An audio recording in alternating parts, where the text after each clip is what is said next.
ఏదో ఊరికే మీరు ఏదో మసిపూసి మారేడుకే కాసేస్తే కాదు, కార్పొరేట్లో ఉండాలి.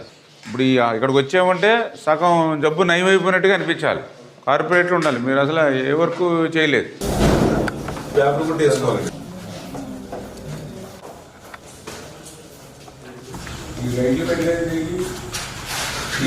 నువ్వు చెప్పేటప్పుడు సీరియస్గా చేయి. నువ్వు ఎక్కడ గాలిలో చేసినట్టుగా చేయకండి, కొంచెం జాగ్రత్తగా చేయాలి. చెప్పేప్పుడు 4 రోజులు ఏం చెప్పి బూజు దొరకకుండా పక్కన వాళ్ళకి ఎలాగేస్తావా నువ్వు? ఏం చూస్తున్నారు మీరు కూడా? చూస్తున్నారు. చూడిపోతే ఫోన్ చేయాలి మళ్ళీ, లేదా మానేయండి, లేకపోతే క్యాన్సిల్ చేసామని చెప్తాను. నేను వేరే వాళ్ళకి ఇమ్మని చెప్తాను. మీరు చేయగలిగితే చేయండి, లేకపోతే మేము చూసి చెప్తాను.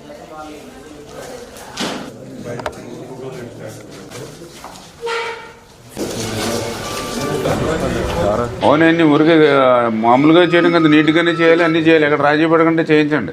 టైల్స్ దగ్గర ఇల్లు దగ్గర పోతే మీరు పాజిటివ్గా వేయించుకోండి కొంచెం, అంతేగాని అలాగా 4 రోజుల పని. యాక్చువల్గా 5 రోజుల పని అది, 4 రోజులు పట్టింది మీరు. నువ్వు హాస్పిటల్ అలాగే పాడు చేశారు మీరు, అలాగే కట్టి. ఇప్పుడు నుంచైనా మనం వచ్చిన తర్వాత అయినా కరెక్ట్ చేసుకోవాలి కదా. అవి కూడా ఆ పనులు కూడా స్లోగా నడుతున్నాయి. అవును, అవి కూడా చేయాలి కదా. ఇంకెంతకాలం చేస్తారు మీరు? అది చేయాలి కదమ్మా, అన్నీ స్పీడప్ చేసుకోవాలి కదా. రాలేదా, రాకపోయినా మాకు సంబంధం లేదా, నోటీసు చేయాలి ఎందుకు ఇవ్వలేదు? ఉందా టైం? నీ షెడ్యూల్ ప్రకారం అవ్వాలి కదా. మార్చి 31, మార్చి 30 అవ్వదు, ఒక రోజులో చేస్తాడా? ఈ లోపల 100%, 90% పని అవ్వాలి. 31, 90% ఎలా చేస్తాడు నీకు? వారానికి 3 రోజులు ఇక్కడ ఉండాలని చెప్పాం కదా, క్లియర్ చేయాలని చెప్పాం కదా.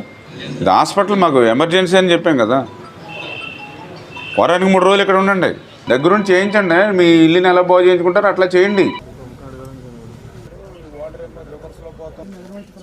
చెప్పారు కదా ఎన్ని అడుగులు ఉండాలి ఏంటి అనేది, ఎక్కడుంది దాని డ్రాయింగ్ ఏది? మరి పాలకొల్లు డయాలసిస్ పేషెంట్స్ మరి అటు అమలాపురం, తాడేపల్లిగూడెం, తణుకు, ఏలూరు ఇట్లా ప్రాంతాలకు వెళ్ళడమే కాదు, ఒక్కొక్కసారి వాళ్ళకి నైట్ 2ంటికి 3ంటికి కూడా మరి వాళ్ళకి టైమింగ్స్ ఇస్తూ ఉంటే చాలా ఇబ్బంది పడుతూ ఉన్నారు. దాన్ని దృష్టిలో పెట్టుకుని ఆ డయాలసిస్ సెంటర్ ఒకటి మన పాలకొల్లులో నెలకొల్పాలని చెప్పి మన ప్రభుత్వం వచ్చిన వెంటనే అధికారుల దృష్టికి, అదేవిధంగా మన మంత్రి గారి దృష్టికి, ముఖ్యమంత్రి గారి దృష్టికి తీసుకెళ్లడంతో మనకి డయాలసిస్ సెంటర్ మరి శాంక్షన్ అయినటువంటి విషయం. ఆ డయాలసిస్ సెంటర్ కూడా పనులు సర్వగంగా పూర్తి చేసి అది ప్రారంభించుకోవాలని చెప్పడం కూడా జరిగింది.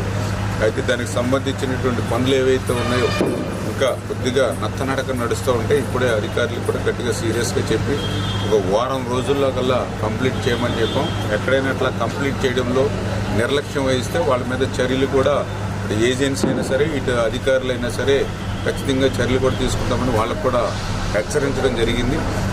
ఎంత తొందరగా వీలైతే ఈ యొక్క పండగ జనవరి నెలలోనే ఆ డయాలసిస్ సెంటర్ని మనం ప్రారంభించి ఆ డయాలసిస్ పేషెంట్స్ ఎవరైతే ఉన్నారో వాళ్ళందరికీ కూడా మంచి వైద్యం ఇక్కడే అందించాలి. ఆ సౌకర్యాలు కూడా ఒక కార్పొరేట్ హాస్పిటల్కి పోతే ఏ రకమైనటువంటి సౌకర్యాలు అందుతాయో ఆ రకంగా ఉండాలి. ఎక్కడ రాజీ పడినా కూడా సహించేది లేదని చెప్పేసి కూడా మనం వాళ్ళకి ఏజెన్సీకి కూడా తెలియజెప్పడం జరిగిందని చెప్పి తెలియజేస్తాం.